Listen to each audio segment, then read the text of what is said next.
Avec ce mini PC gamer à 200 € seulement, tu vas pouvoir faire tourner pas mal de petits jeux vidéo et surtout avoir le plus petit PC gamer du monde directement dans ton setup. Donc effectivement, pour ceux qui sont habitués à Windows ou du moins des OS classiques, c'est vrai que passer sur Raspberry, c'est un monde totalement différent. Un monde qui est régi par des fenêtres de terminal, des lignes de code, etc.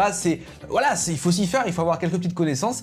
Moi je découvre, mais du coup en vrai, ça se fait assez simplement, surtout aujourd'hui avec un téléphone, t'as ChatGPT qui peut te guider un petit peu. Donc en vrai, ça se fait plutôt bien. Mais bon, c'était juste histoire de vous montrer un petit peu en gaming et notamment sur Minecraft comment ça pouvait se passer. Donc là par exemple, on est actuellement sur du Minecraft. Bien sûr, beaucoup de jeux sont disponibles, beaucoup de jeux sont dispo dans la Pi App, bien sûr, qui est le centre d'application, l'Apple Store, le Google Play Store, si tu veux, du Raspberry Pi, là où tu trouveras tous les logiciels compatibles et qui ont été un peu développés et codés pour Raspberry Pi. Mais il y a une autre méthode pour jouer aux jeux vidéo et notamment à toutes les grosses licences AAA sur ce mini PC à moins de 300 €. Je vais vous montrer ça tout de suite. Donc on est du coup sur le jeu Fortnite avec ce mini PC le plus petit du monde. Je vous rappelle, moins de 300 € avec tout simplement un boîtier qui est plutôt cool. Je vous mettrai le lien en description et surtout bien sûr avec le Raspberry Pi 5 directement à l'intérieur.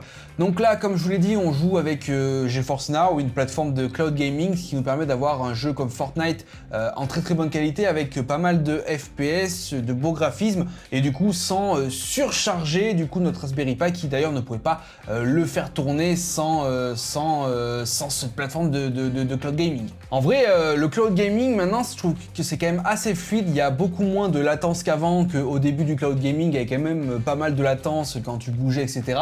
Mais ça a été grandement amélioré chez Nvidia. Je sais qu'il y a d'autres plateformes de cloud gaming, mais bon, moi j'avais un compte de chez Nvidia, en fait, donc c'est pour ça que j'utilise. Donc c'est plutôt intéressant de pouvoir jouer à tous ces jeux préférés pour seulement moins de 300 € avec ce PC-là, sachant bien sûr que du coup c'est un PC un peu comme un autre. Donc là, je te montre que tu peux jouer aux jeux vidéo, mais tu peux faire à peu près tout ce que tu peux faire habituellement sur un PC. C'est un PC pas ultra puissant, mais qui te permettra quand même de faire des centaines de choses différentes.